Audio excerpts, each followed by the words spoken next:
നിങ്ങളോ എന്നെ ആർ എന്ന് പറയുന്നു എന്ന് അവൻ ചോദിച്ചതിന് ശീമോൻ പത്രോസ്, നീ ജീവനുള്ള ദൈവത്തിൻ്റെ പുത്രനായ ക്രിസ്തു എന്ന് ഉത്തരം പറഞ്ഞു. യേശു അവനോട് ഉത്തരം പറഞ്ഞത്, ബറയോന ശിമോനെ, നീ ഭാഗ്യവാൻ. ജഡരക്തങ്ങൾ അല്ല, സ്വർഗസ്ഥനായ എൻ്റെ പിതാവത്രേ നിനക്ക് ഇത് വെളിപ്പെടുത്തിയത്. യേശു കർത്താവ് തൻ്റെ പരസ്യ ശുശ്രൂഷ കാലയളവിൽ താൻ ഫിലിപ്പിൻ്റെ കൈസരുടെ പ്രദേശത്ത് നിൽക്കുമ്പോൾ യേശു കർത്താവ് പൊതുവെ ജനങ്ങളോട് ചോദിച്ചു, നിങ്ങൾ മനുഷ്യപുത്രനെ ആർ എന്ന് പറയുന്നു? അപ്പോൾ ആ കൂട്ടത്തിനകത്ത് നിന്ന്, ജനങ്ങളുടെ ഇടയിൽ നിന്ന് വ്യത്യസ്തമായ അറിവുകളിൽ നിന്നും അഭിപ്രായങ്ങളിൽ നിന്നും അവർ ഉത്തരം പറഞ്ഞു. അവർക്ക് ലഭിച്ച അറിവിൽ നിന്നുകൊണ്ട് അവരിൽ ചിലർ പറഞ്ഞു, നീ ജെറമയ എന്ന പ്രവാചകൻ ആണ്. ഇരമ്യാവ് എന്ന പ്രവാചകൻ വീണ്ടും നമ്മുടെ മധ്യയിൽ വന്നിരിക്കുന്നു. മറ്റു ചിലർ യേശുവിനെ നോക്കിയിട്ട് പറഞ്ഞു, നീ ഏലിയാവെന്ന പ്രവാചകനാണ്. മറ്റു ചില ആളുകൾ പറഞ്ഞു, സ്നാപക യോഹന്നാൻ മരിച്ചവരുടെ ഇടയിൽ നിന്നും വീണ്ടും ഉയർത്തെഴുന്നേറ്റ് വന്നിരിക്കുകയാണ്. അപ്പോൾ ഇവർ പറയുന്നത് ഇവരുടെ അറിവിൽ നിന്നാണ്, ഇവരുടെ അഭിപ്രായങ്ങളാണ്. എപ്പോഴും നമ്മൾ മനസ്സിലാക്കേണ്ട ഒരു കാര്യമുണ്ട്, നമ്മളുടെ അറിവുകൾക്കും നമ്മുടെ അഭിപ്രായങ്ങൾക്കും മാറ്റങ്ങൾ വരാം, വ്യത്യാസങ്ങൾ സംഭവിക്കാം. നമ്മൾ 1-ാം ക്ലാസ്സിലും 2-ാം ക്ലാസ്സിലും 5-ാം ക്ലാസ്സിലും 3-ാം ക്ലാസ്സിലും 4-ാം ക്ലാസ്സിലും ഒക്കെ പഠിച്ച നമ്മുടെ അറിവുകളായിരുന്നില്ല നമ്മുടെ ഉപരിപഠനങ്ങളിൽ നമുക്ക് ലഭിച്ചത്. നമ്മുടെ ജീവിതത്തിൽ ഇപ്പോഴും ഒത്തിരി ഇൻഫർമേഷനുകൾ നമുക്ക് ലഭിച്ചുകൊണ്ടേയിരിക്കുന്നു. വർഷങ്ങൾക്ക് മുമ്പ് നമ്മുടെ അപ്പച്ചന്മാരും അമ്മച്ചിമാരും ജീവിച്ച പോലത്തെ ഒരു കാലഘട്ടത്തിലല്ല നമ്മൾ ജീവിക്കുന്നത്. അവർക്ക് അന്നത്തെ കാലത്തുണ്ടായിരുന്ന ആ അറിവും അവർക്കുണ്ടായിരുന്ന ആ അനുഭവങ്ങളിലും അല്ല നമ്മൾ ജീവിക്കുന്നത്. വ്യത്യസ്തമായ അനുഭവങ്ങളിലൂടെയാണ് നമ്മൾ ഓരോരുത്തരും കടന്നു പോകുന്നത്. അങ്ങനെ എല്ലാ തരത്തിലും എല്ലാ മേഖലകളിലും വ്യത്യാസങ്ങൾ സംഭവിച്ചു കൊണ്ടിരിക്കുകയാണ്. വൈദ്യശാസ്ത്രം ഭയങ്കര മികവുള്ളതായി മാറുന്നു. ആധുനിക സജ്ജീകരണങ്ങൾ ഒത്തിരി വർദ്ധിച്ചിരിക്കുന്നു. ഇങ്ങനെ അറിവുകൾക്കും അനുഭവങ്ങൾക്കും ഒക്കെ ഒത്തിരി മാറ്റങ്ങൾ ലോകത്തിൽ സംഭവിക്കുന്നു. എന്നാൽ അന്ന് ആ കാലഘട്ടത്തിൽ 2000 വർഷങ്ങൾക്ക് മുൻപ് നമ്മുടെ കർത്താവായ യേശു ക്രിസ്തു ഈ ഭൂമിയിലായിരുന്നപ്പോൾ അന്ന് കൂടിയ ആ കൂട്ടത്തോട്, ജനത്തോട് ചോദിച്ചതാണ്, നിങ്ങൾ മനുഷ്യപുത്രനെ ആർ എന്ന് പറയുന്നു? അപ്പോൾ അവർ ഏലിയാവെന്ന് പറഞ്ഞത് അവരുടെ അറിവിൽ നിന്നാണ്. അവരവിടെ ഇവിടെയൊക്കെ കേട്ടു ഇങ്ങനെ പറയുന്നത്. ഒത്തിരി പ്രവചിക്കുന്ന ഒരാളാണ്, അത്ഭുതങ്ങൾ ചെയ്യുന്ന ഒരാളാണ് യേശു ക്രിസ്തു. അപ്പോൾ അവർക്ക് ആ അറിവിൽ നിന്ന് അവരങ്ങ് പറയുകയാണ്, നീ ഏലിയാവെന്ന പ്രവാചകനാണ്. പിന്നെ എവിടെ നിന്നൊക്കെ അവർ കേട്ടു, യോഹന്നാൻ ഉണ്ടായിരുന്നതുപോലെ ശിഷ്യന്മാർ യേശുവിൻ്റെ കൂടെയുമുണ്ട്, യേശു കർത്താവിനോടൊപ്പവും ശിഷ്യഗണങ്ങളുണ്ട്. അപ്പോൾ സ്നാപക യോഹന്നാൻ ഇനി മരിച്ചവരിൽ നിന്ന് ഉയർത്തെഴുന്നേറ്റ് വീണ്ടും വന്നിരിക്കുകയാണോ? മറ്റു ചില ആളുകൾ പറഞ്ഞ് നീ ഇരമ്യാവ് എന്ന പ്രവാചകനാണ്. കാരണം യേശു കർത്താവിനെക്കുറിച്ച് അവർ മനസ്സിലാക്കിയത് ബാല്യപ്രായത്തിൽ 12 വയസ്സൊക്കെ ഉള്ളപ്പോൾ ദേവാലയത്തിലിരുന്ന് തർക്കിക്കുകയും ആ തർക്കങ്ങളുടെ, വാദങ്ങളുടെ, ജ്ഞാനത്തിൻ്റെ അറിവുകളുടെ മുൻപിൽ മതപുരോഹിതന്മാർ പോലും അത്ഭുതപ്പെട്ടു പോയി. അപ്പോൾ അമ്മയുടെ ഉദരത്തിൽ വെച്ച് തന്നെ അഭിഷേകം ചെയ്യപ്പെട്ട ദൈവമനുഷ്യനാണ് ജെറമയ, ഇരമ്യാവ്. അപ്പോൾ ഇതെല്ലാം മനസ്സിൽ വെച്ചുകൊണ്ടാണ് ഇവർ പറയുന്നത്. ചിലർ ഇരമ്യാവെന്നും, ചിലർ യോഹന്നാൻ സ്നാപകനെന്നും, ചിലർ ഏലിയ പ്രവാചകനെന്നുമൊക്കെ. എന്നാൽ നേരെ കർത്താവ് ശിഷ്യന്മാരുടെ നേരെ തിരിഞ്ഞ് ചോദിക്കുകയാണ്, നിങ്ങൾ എന്നെക്കുറിച്ച് എന്ത് പറയുന്നു? അവിടെയാണ് പത്രോസ് ഈ ഉത്തരം പറയുന്നത്. നിങ്ങളോ എന്നെ ആർ എന്ന് പറയുന്നു എന്ന് ചോദിച്ചതിന്, നീ ജീവനുള്ള ദൈവത്തിൻ്റെ പുത്രനായ ക്രിസ്തു എന്ന് ഉത്തരം പറഞ്ഞു. 17-ാമത്തെ വാക്യത്തിലേക്ക് വരുമ്പോൾ യേശു അവനോട് പറയുകയാണ്, ബറയോന ശിമോനെ, നീ ഭാഗ്യവാനാണ്, നീ അനുഗ്രഹീതനാണ്. ജഡരക്തമല്ല, സ്വർഗസ്ഥനായ എൻ്റെ പിതാവത്രേ നിനക്കിത് വെളിപ്പെടുത്തിയത്. നീ ഇപ്പോൾ പറഞ്ഞത് ഒരു അറിവല്ല, നീ ഇപ്പോൾ ഡിക്ലെയർ ചെയ്തത് ഒരു ഇൻഫർമേഷൻ അല്ല. ഇവിടെ നിന്ന പല ആളുകളും അവർക്ക് ലഭിച്ച ഇൻഫർമേഷനുകളുടെ അടിസ്ഥാനത്തിൽ അവർ വിളംബരം ചെയ്ത് അവർ വിളിച്ചു പറഞ്ഞതാണ്, അവരുടെ അറിവിൽ നിന്ന് അവർ പറഞ്ഞതാണ്, ഒരു ഇൻഫർമേഷനാണ് അവർ തന്നത്. പക്ഷെ പത്രോസ് താങ്കളിപ്പോൾ പറഞ്ഞിരിക്കുന്നത് ഒരു റെവലേഷനാണ്, ഒരു വെളിപ്പാടാണ്. ആയതുകൊണ്ട് 18-ാമത്തെ വാക്യത്തിനകത്ത് യേശു കർത്താവ് പത്രോസിനോട് പറയുകയാണ്, ഈ പാറമേൽ ഞാൻ എൻ്റെ സഭയെ പണിയും. ഏത് പാറമേൽ? യേശു ക്രിസ്തു ജീവനുള്ള ദൈവത്തിൻ്റെ പുത്രനാകുന്നു എന്ന വെളിപ്പാടിൻ്റെ മേൽ, ആ പാറമേൽ, ക്രിസ്തുവാകുന്ന പാറമേൽ ക്രിസ്തുവിൻ്റെ സഭയെ പണിയും. പാതാള ഗോപുരങ്ങൾ അതിനെ ജയിക്കുകയില്ല എന്ന് ഉത്തരം പറഞ്ഞു. നമ്മൾ കർത്താവിനായി ജീവിക്കുമ്പോൾ, കർത്താവ് നമ്മളെ വിളിച്ചു വേർതിരിച്ചിരിക്കുമ്പോൾ, നമ്മൾ വിശ്വാസ ജീവിതം നയിക്കുമ്പോൾ, നമ്മൾ ഈ ലോകത്തിൽ നിന്ന് നമുക്ക് ലഭ്യമാകുന്ന കുറച്ച് ഇൻഫർമേഷനുകളുടെ അടിസ്ഥാനത്തിലല്ല ദൈവത്തിൽ വിശ്വസിക്കേണ്ടതും ദൈവത്തെ അറിയേണ്ടതും. ഒരുപക്ഷെ നമുക്ക് ലഭിക്കുന്ന നല്ല ഇൻഫർമേഷനുകളുണ്ട്. ആ നല്ല ഇൻഫർമേഷനുകൾ പോലും പ്രാർത്ഥനയിൽ അതൊരാത്മീക കാര്യമാണെങ്കിൽ അതൊരു റെവലേഷനായി മാറണം, അതൊരു വെളിപ്പാടായി മാറണം. കർത്താവ് തൻ്റെ സഭയെ പണിയുന്നത് ബന്ധങ്ങളിലൂടെയും വെളിപ്പാടുകളിലൂടെയുമാണ്. അപ്പോസ്തലനായ പൗലോസ് താൻ ജീവിച്ച കാലഘട്ടം മുഴുവൻ, തൻ്റെ ശുശ്രൂഷ മുഴുവൻ വെളിപ്പാടുകളാൽ ജീവിച്ചൊരു മനുഷ്യനാണ്. എന്നെ കാണുന്ന എൻ്റെ എല്ലാ പ്രിയ സഹോദരീ സഹോദരന്മാർക്കും യേശു കർത്താവിനെ കുറിച്ച്, തൻ്റെ വചനത്തെക്കുറിച്ച്, തൻ്റെ സഭയെക്കുറിച്ച് ആഴമേറിയ ഒരു വെളിപ്പാട്, ഒരു റെവലേഷൻ പരിശുദ്ധ ആത്മാവിൽ നിന്ന് ഉണ്ടാകട്ടെ എന്ന് ഞാൻ ആത്മാർത്ഥമായി പ്രാർത്ഥിക്കുകയാണ്. ഗലാത്യർ 1:11-12 വാക്യത്തിൽ പൗലോസ് അപ്പോസ്തലൻ പറയുന്നുണ്ട്, സഹോദരന്മാരെ, ഞാൻ അറിയിച്ച സുവിശേഷം മാനുഷികമല്ല എന്ന് നിങ്ങളെ ഓർമ്മിപ്പിക്കുന്നു. ഞാൻ മനുഷ്യരാൽ പഠിച്ചിട്ടുമില്ല. 12-ാമത്തെ വാക്യത്തിൽ കാണുന്നുണ്ട്, ഞാൻ മനുഷ്യരോട് പ്രാപിച്ചിട്ടില്ല, പഠിച്ചിട്ടുമില്ല, യേശു ക്രിസ്തുവിൻ്റെ വെളിപ്പാടിനാൽ അത്രേ ഞാൻ പ്രാപിച്ചത്. അപ്പോൾ മനുഷ്യരിൽ നിന്ന് താൻ പഠിച്ചിട്ടില്ല, പ്രാപിച്ചിട്ടില്ല. പിന്നെ സഭയെ അറിയിച്ചത് എങ്ങനെയാ? സഭയെ അറിയിച്ചത് 1 കൊരിന്ത്യർക്കെഴുതിയ ലേഖനത്തിൽ തന്നെ പൗലോസ് പറയുന്നുണ്ട്, ഞാൻ കർത്താവിൽ നിന്ന് പ്രാപിക്കുകയും നിങ്ങൾക്ക് ഏൽപ്പിച്ചു തരുകയും ചെയ്യുന്നത് എന്തെന്നാൽ, പൗലോസ് മുഴുവൻ പ്രാപിച്ചത്, സ്വീകരിച്ചത് കർത്താവിൽ നിന്നാണ്, പരിശുദ്ധ ആത്മാവിൽ നിന്നാണ്.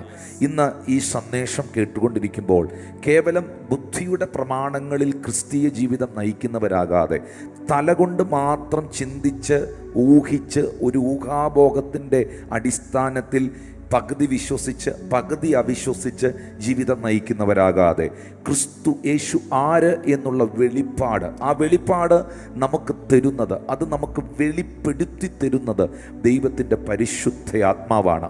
ഈ മെസ്സേജ് നിങ്ങൾ കേട്ടുകൊണ്ടിരിക്കുമ്പോൾ നിങ്ങൾ ദൈവത്തോട്, പ്രത്യേകിച്ച് പരിശുദ്ധ ആത്മാവിനോട് പറയണം, പരിശുദ്ധ ആത്മാവേ, എനിക്ക് യേശു ക്രിസ്തുവിനെ കുറിച്ചുള്ള ആഴമേറിയ റെവലേഷൻ എൻ്റെ അകത്ത് തരണമേ എന്ന്.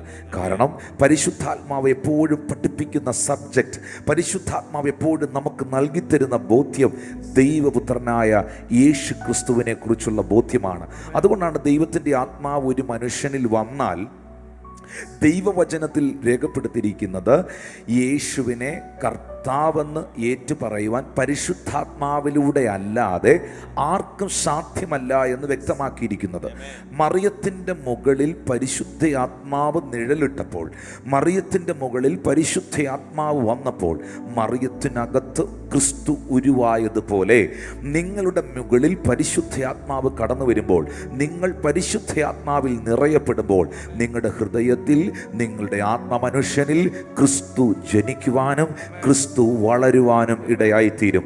അതുകൊണ്ട് എപ്പോഴും പരിശുദ്ധ ആത്മാവ് നമുക്ക് വെളിപ്പെടുത്തി തരണം ആഴമായി ക്രിസ്തു ആരാണ്, തൻ്റെ വചനം എന്താണ്. കാരണം എല്ലാ പുസ്തകങ്ങളുടെയും പിറകിൽ ഒരു എഴുത്തുകാരനുണ്ട്. നിങ്ങൾ ഉപയോഗിക്കുന്ന എല്ലാ പുസ്തകങ്ങളുടെയും പിറകിൽ ഒരു എഴുത്തുകാരനുണ്ട്. ആ ഒരു പാട്ടുപുസ്തകം പോലും നിങ്ങളുടെ കയ്യിൽ നിങ്ങൾ ഉപയോഗിക്കുന്നുണ്ടെങ്കിൽ അതിനകത്ത് പാട്ട് എഴുതിയവരുണ്ട്, അത് ട്യൂൺ ചെയ്തവരുണ്ട്. നാം വായിക്കുന്ന എല്ലാ പുസ്തകങ്ങളുടെയും പിറകിൽ എഴുത്തുകാരുണ്ട്. എന്നാൽ വിശുദ്ധ ബൈബിൾ എന്ന ഗ്രന്ഥത്തിൻ്റെ, വിശുദ്ധ ഗ്രന്ഥത്തിൻ്റെ പിറകിൽ ചലിച്ചിരിക്കുന്നത്, വ്യാപരിച്ചിരിക്കുന്നത് ദൈവത്തിൻ്റെ പരിശുദ്ധ ആത്മാവാണ്. മനുഷ്യൻ പരിശുദ്ധാത്മ നിയോഗത്താൽ എഴുതിയ തിരുവെഴുത്തുകൾക്കായി ഞാൻ ദൈവത്തെ സ്തുതിക്കുകയാണ്. അങ്ങനെയാണെങ്കിൽ ബൈബിൾ വായിക്കുമ്പോൾ നിശ്ചയമായിട്ടും പരിശുദ്ധാത്മാവിൻ്റെ ഒരു സാന്നിധ്യം നമുക്ക് അനുഭവിക്കാൻ കഴിയും. വചനത്തിൻ്റെ പിറകിൽ ചലിച്ച ദൈവത്തിൻ്റെ ആത്മാവുള്ള ഒരു വ്യക്തിക്ക് മാത്രമേ ആ വചനത്തെ കൃത്യമായി വിളംബരം ചെയ്യുവാനും വ്യാഖ്യാനിക്കുവാനും വെളിപ്പെടുത്തി തരുവാനും കഴിയുകയുള്ളൂ. എന്നാൽ ഇതൊരാളിൽ മാത്രം നിക്ഷിപ്തമല്ല. പരിശുദ്ധാത്മാവുള്ള സകല വ്യക്തികളിലും ഇത് സംഭവിക്കേണ്ടത് ആവശ്യമാണ്. അതുകൊണ്ടാണ് ശിഷ്യന്മാരെ നോക്കിയിട്ട് യേശു കർത്താവ് പറഞ്ഞത്, തിരുവെഴുത്തുകളെ തിരിച്ചറിയേണ്ടതിന് അവരുടെ കണ്ണുകളെ തുറന്നു, അവരുടെ ബുദ്ധിയെ പ്രകാശിപ്പിച്ചു. വെളിപ്പാട് പുസ്തകത്തിൽ എഴുതിയിട്ടുണ്ട്, നിന്റെ കണ്ണുകളിൽ പുരട്ടേണ്ടതിന് നീ എൻ്റെ കയ്യിൽ നിന്ന് ലേപം എണ്ണ വിലയ്ക്ക് വാങ്ങുവാൻ. ആ പരിശുദ്ധാത്മാവാകുന്ന എണ്ണ നമ്മുടെ കണ്ണിൽ വന്നാൽ, ആ പരിശുദ്ധാത്മാവാകുന്ന ഓയിൽ നമ്മുടെ മേൽ വീണാൽ, ആ പരിശുദ്ധാത്മാവ് നമ്മുടെ മേൽ വെളിപ്പെട്ടാൽ തിരുവെഴുത്തുകളെ ആഴമായി നമുക്ക് ഗ്രഹിക്കുവാനും മനസ്സിലാക്കുവാനും പഠിക്കുവാനും കഴിയും. ബൈബിൾ തുറന്നു വെച്ചിട്ട് അതിൻ്റെ കൂടെ ഒരു നോട്ട്ബുക്ക് എടുത്തു വെച്ച് പേന എടുത്തു വെച്ച് നിങ്ങൾ ആദ്യം പറയേണ്ട പ്രാർത്ഥിക്കേണ്ട പ്രാർത്ഥന ഇതാണ്: പരിശുദ്ധാത്മാവേ, അവിടുത്തെ സാന്നിധ്യത്താലും അവിടുത്തെ നിയോഗത്താലുമാണല്ലോ ഈ വചനം എഴുതപ്പെട്ടിരിക്കുന്നത്. ഈ വചനത്തെ ഗ്രഹിക്കുവാൻ, മനസ്സിലാക്കുവാൻ, ഇതിൻ്റെ ആശയങ്ങൾ ഉൾക്കൊള്ളുവാൻ, ഇതിൻ്റെ വ്യാഖ്യാനങ്ങൾ ലഭിക്കുവാൻ എനിക്ക് കൃപ തരണമേ, എനിക്ക് വെളിപ്പെടുത്തി തരണമേ എന്ന് പരിശുദ്ധാത്മാവിനോട് നിങ്ങൾ ചോദിക്കുന്നെങ്കിൽ, പ്രാർത്ഥിക്കുന്നെങ്കിൽ, ആശ്വാസപ്രദനായ, കാര്യസ്ഥനായ, സകല സത്യത്തിലും വഴി നടത്തുന്ന, സകലത്തെയും വെളിപ്പെടുത്തി തരുന്ന, ക്രിസ്തുവിനെ കുറിച്ചുള്ള വെളിപ്പാട് നമുക്ക് നൽകുന്ന പരിശുദ്ധാത്മാവ് നിങ്ങൾക്കത് ആഴമായി വെളിപ്പെടുത്തി തരുവാനിടയാകും. ഇതുകൊണ്ടാണ് ജെറുസലേമിൽ പെരുന്നാൾ ആഘോഷിച്ചിട്ട്, ജെറുസലേമിൽ ഉത്സവം ആഘോഷിച്ചിട്ട് മടങ്ങിപ്പോകുന്ന എത്യോപ്യയിലെ ആ ഷണ്ണനും മഹാനും കാര്യവിചാരകനുമായവൻ ഫിലിപ്പോസിനോട് ചോദിച്ചത്. ഫിലിപ്പോസ് അവനോട് ചോദിക്കുന്നുണ്ട്, തേരിന് പുറത്തു നിന്നുകൊണ്ട്, നീ വായിക്കുന്നത് വല്ലോ ഗ്രഹിക്കുന്നുണ്ടോ എന്ന് ചോദിക്കുന്നുണ്ട്. അപ്പോൾ നമുക്കറിയാം, ആ എത്യോപ്യ എന്ന രാജ്യത്തിൻ്റെ മഹാനും കാര്യവിചാരകനുമാകുന്ന ആ ഷണ്ണൻ യെശയ്യാവ് എന്ന പ്രവാചകൻ്റെ പുസ്തകത്തിൽ നിന്നാണ് വായിച്ചു കൊണ്ടിരിക്കുന്നത്. അപ്പോൾ ഫിലിപ്പോസ് പുറത്തു നിന്ന്, തേരിൻ്റെ പുറത്തു നിന്ന് ചോദിക്കുന്നുണ്ട്, നീ വായിക്കുന്നവല്ലോ നിനക്ക് മനസ്സിലാകുന്നുണ്ടോ, നീ ഗ്രഹിക്കുന്നുണ്ടോ?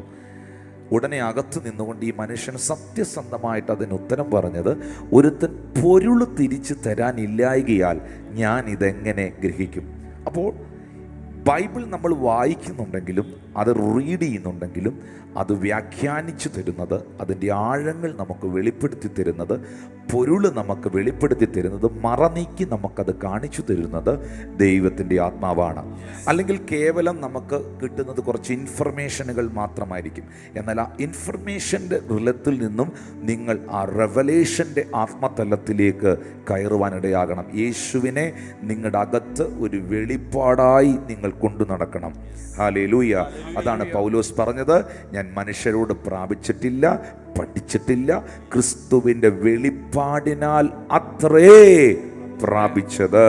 എഫെസ്യർക്ക് എഴുതിയ ലേഖനം 3-ാം അധ്യായത്തിൻ്റെ 8-9 വാക്യത്തിലേക്ക് വരുമ്പോൾ പൗലോസ് പറയുന്നു, സകല വിശുദ്ധന്മാരിലും ഏറ്റവും ചെറിയവനായി എനിക്ക് ജാതികളോട് ക്രിസ്തുവിൻ്റെ അപ്രമേയ ധനത്തെക്കുറിച്ച് പ്രസംഗിക്കുവാനും സകലവും സൃഷ്ടിച്ച ദൈവത്തിൻ്റെ അനാദികാലം മുതൽ മറഞ്ഞു കിടന്ന മർമ്മത്തിൻ്റെ വ്യവസ്ഥ ഇന്നതെന്ന് എല്ലാവർക്കും പ്രകാശിപ്പിക്കുവാനുമായി ഈ കൃപ നൽകിയിരിക്കുന്നു. അനാദികാലം മുതൽ മറഞ്ഞു കിടന്ന മർമ്മം, അനാദികാലം മുതൽ മറഞ്ഞു കിടന്ന ആ മിസ്റ്ററി, ഇത് അപ്പോസ്തലനായ പൗലോസിന് ദൈവം വെളിപ്പെടുത്തി കൊടുത്തു, അത് പ്രകാശിപ്പിച്ചു കൊടുത്തു, അതിനുള്ള കൃപ തനിക്ക് ലഭിച്ചു. അവിടെയാണ് എഫേസ്യർ 3:14 മുതലുള്ള വാക്യങ്ങളിൽ ഈ ദൈവമനുഷ്യൻ പറയുന്നത്, അതുനിമിത്തം ഞാൻ സ്വർഗത്തിലും ഭൂമിയിലുമുള്ള സകല കുടുംബത്തിനും പേർ വരുവാൻ കാരണമായ പിതാവിൻ്റെ സന്നിധിയിൽ മുട്ടുകുത്തുന്നു. എന്തിനു വേണ്ടി മുട്ടുകുത്തുന്നു? അവൻ തൻ്റെ മഹത്വത്തിൻ്റെ ധനത്തിനൊത്തവണ്ണം അവൻ്റെ ആത്മാവിനാൽ നിങ്ങളുടെ നിങ്ങളുടെ അകത്ത മനുഷ്യനെ സംബന്ധിച്ച് ശക്തിയോടെ ബലപ്പെടേണ്ടതിന്. അപ്പോൾ അതിൽ നിന്നൊരു കാര്യം മനസ്സിലാക്കണം.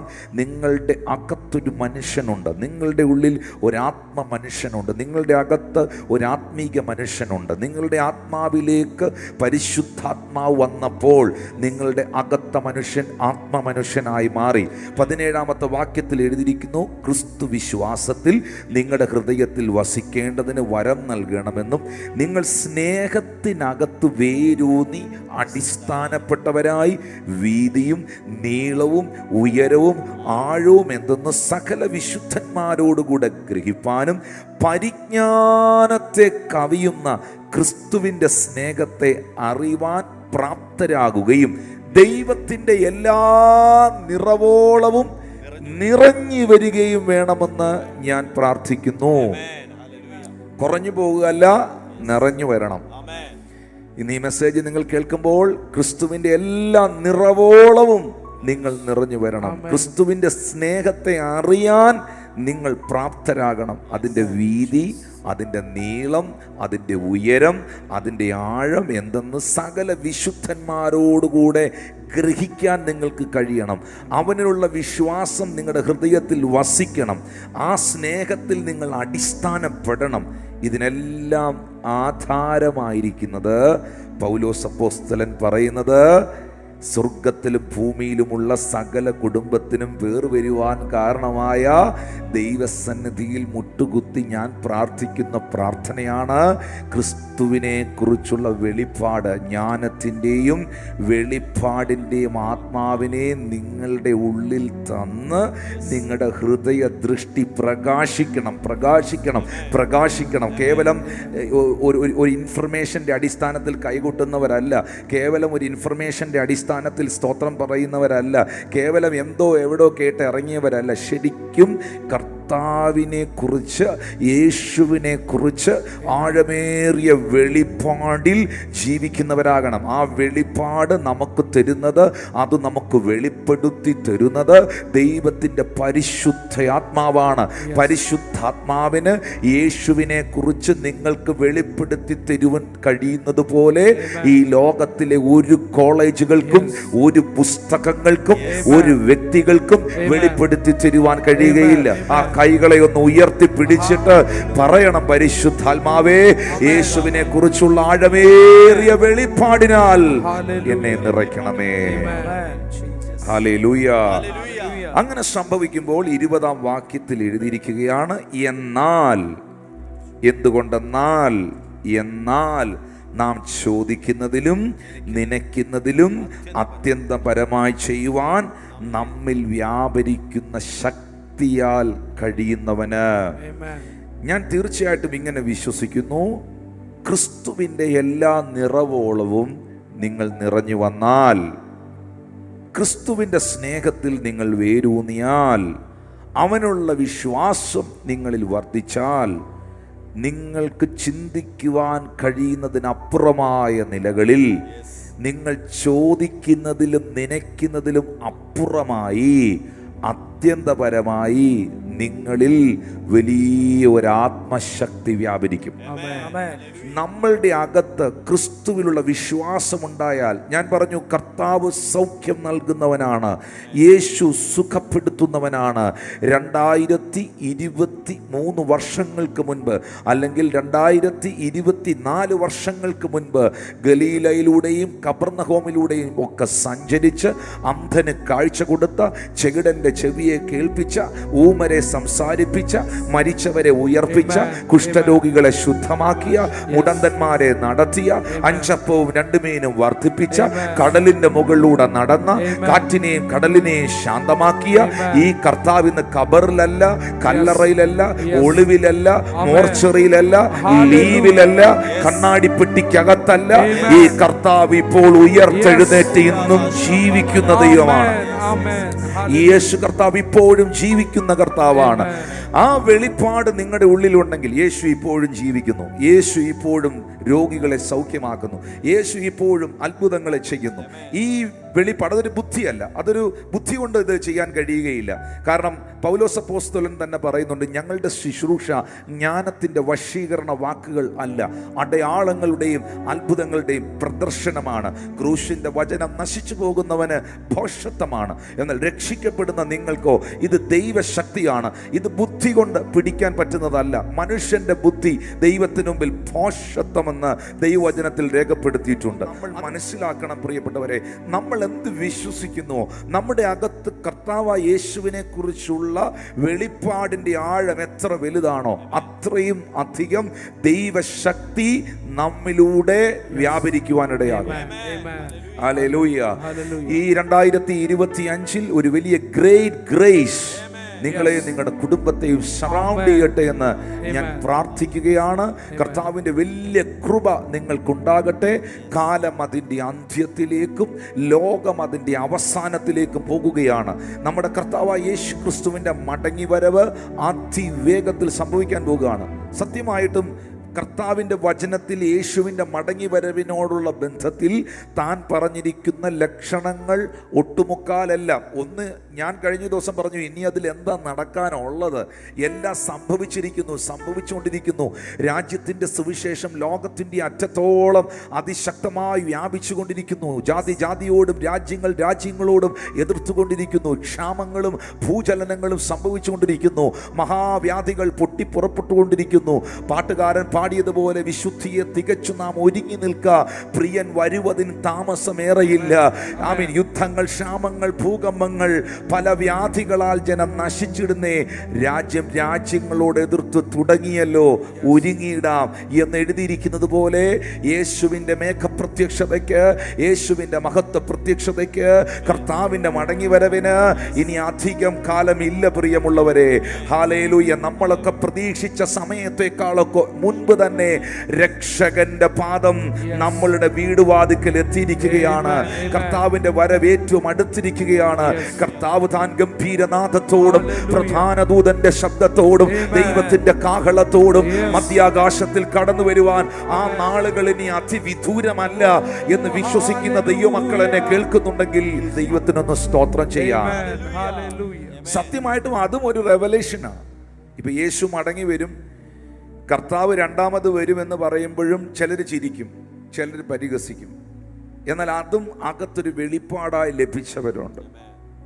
നോഹയുടെ കാലത്ത് നോഹയോട് ദൈവം പെട്ടകം ഉണ്ടാക്കാൻ പറഞ്ഞു. നോഹ പെട്ടകം ഉണ്ടാക്കി. മഴ പെയ്തിട്ടില്ലാത്ത കാലഘട്ടം, അതുവരെ ഭൂമിയിൽ മഴ പെയ്തിട്ടില്ല. ഈ ഫ്ലഡ്, വെള്ളപ്പൊക്കം എന്താണെന്ന് അവർ കണ്ടിട്ടില്ല. അങ്ങനൊരു കാര്യം ഉണ്ടായിട്ടില്ല.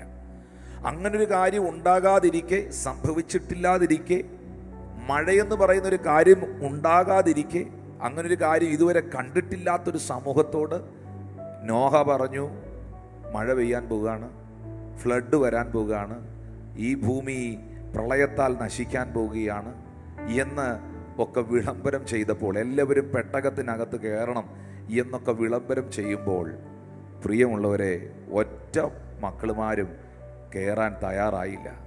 നോഹ തിരഞ്ഞെടുത്തതായ ആ മൃഗങ്ങൾ മാത്രം പെട്ടകത്തിൽ കയറി. പിന്നെ ആ കുടുംബവും 8 പേർ, മൊത്തത്തിൽ 8 പേർ. പെട്ടകത്തിൻ്റെ വാതിൽ യഹോവയാകുന്ന ദൈവം അടച്ചു. എന്നാൽ മനുഷ്യൻ മഴയെന്തുവാന്ന് അറിഞ്ഞുകൂടാത്തവൻ, വെള്ളപ്പൊക്കം കണ്ടിട്ടില്ലാത്തവൻ, ഇതൊക്കെ ചുമ്മാ പറയുന്ന കാര്യമാണെന്ന് ചിന്തിച്ച് നിൽക്കുമ്പം അവൻ്റെ കാൽപാദങ്ങൾ നനഞ്ഞു, ആഴിയുടെ ഉറവകൾ തുറന്നു, ഭൂമിയിൽ വെള്ളം പൊങ്ങാൻ തുടങ്ങി.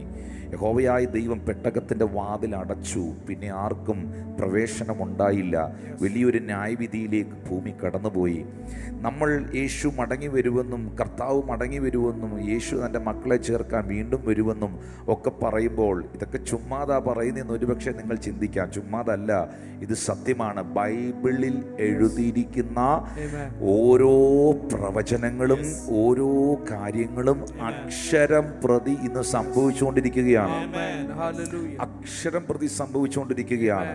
അതുകൊണ്ട് നമുക്ക് വേണ്ടത് യേശുവിനെ കുറിച്ചുള്ള ആഴമേറിയ റെവലേഷനാണ്. യോഹന്നാന്റെ സുവിശേഷം 6-ാം അധ്യായത്തിലേക്ക് വരുമ്പോൾ 1 മുതൽ 10 വരെയുള്ള വാക്യങ്ങളിൽ, അനന്തരം യേശു തിബരിയാസ് എന്ന ഗലീല കടലിൻ്റെ അക്കരയ്ക്ക് പോയി.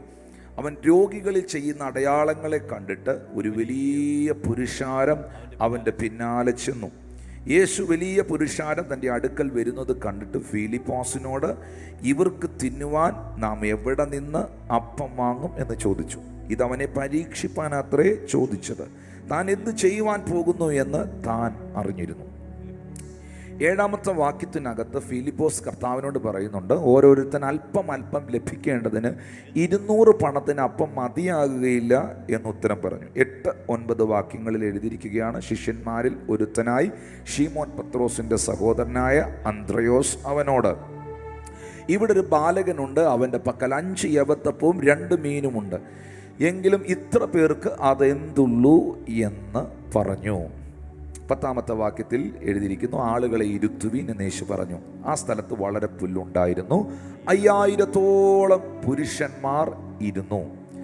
ഇവിടെ നിങ്ങൾ മനസ്സിലാക്കേണ്ട ഒരു കാര്യം, യേശു കർത്താവ് തിബിരിയാസ് എന്ന കടൽക്കരയിൽ നിൽക്കുമ്പോൾ, രോഗികളെ സൗഖ്യപ്പെടുത്തുമ്പോൾ, ഇത് കണ്ടിട്ട് വലിയ പുരുഷാരം യേശുവിൻ്റെ അടുക്കൽ വന്നു. ആ പുരുഷാരം യേശുവിൻ്റെ അടുക്കൽ വരുന്നത് കണ്ടപ്പോൾ യേശു കർത്താവ് ഫിലിപ്പോസിനോട് പറയുകയാണ്, ഇവർക്കെല്ലാവർക്കും ഫുഡ് കൊടുക്കണം, ഇവർക്ക് എന്തെങ്കിലും ഭക്ഷിക്കാൻ കൊടുക്കണം. അപ്പോൾ ഫിലിപ്പോസ് തൻ്റെ ബുദ്ധി കൊണ്ട് ചിന്തിക്കുകയാണ്, തൻ്റെ ബുദ്ധി കൊണ്ട് കണക്ക് കൂട്ടുകയാണ്. ഓരോരുത്തന് അല്പമെങ്കിലും, കുറച്ചെങ്കിലും, ഒരര വയറിനെങ്കിലും കൊടുക്കണമെങ്കിൽ 200 പണത്തിന് അപ്പം മതിയാകില്ല എന്നുത്തരം പറഞ്ഞു. അപ്പോൾ ബുദ്ധി കൊണ്ട് സാഹചര്യത്തെ നോക്കി കണക്ക് കൂട്ടുന്ന ഒരു ഫിലിപ്പോസിനെ നിങ്ങൾക്ക് കാണാം. ജീവിതത്തിൻ്റെ മേഖലകളിൽ, സാഹചര്യങ്ങളിൽ ബുദ്ധികൾ കൊണ്ട് കണക്ക് കൂട്ടുന്നവരുണ്ട്. നമ്മുടെ കണക്ക് കൂട്ടലുകളൊക്കെ എല്ലായ്പ്പോഴും വിജയിച്ചു എന്ന് വരത്തില്ല പ്രിയപ്പെട്ടവരെ.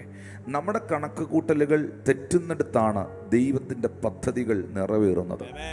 ശിഷ്യന്മാരിൽ ഒരുത്തനായ ശീമോൻ പത്രോസ് തൻ്റെ സഹോദരനായ അന്ത്രയോസിനോട് പറയുകയാണ്, അവനോട് പറയുകയാണ്, അന്ത്രയോസ് വന്നൊരു ഇൻഫർമേഷൻ കൊടുക്കുന്നു. എല്ലാവരും ഒന്ന് പറഞ്ഞ്, അന്ത്രയോസ് ഒരു ഇൻഫർമേഷൻ കൊടുത്തു.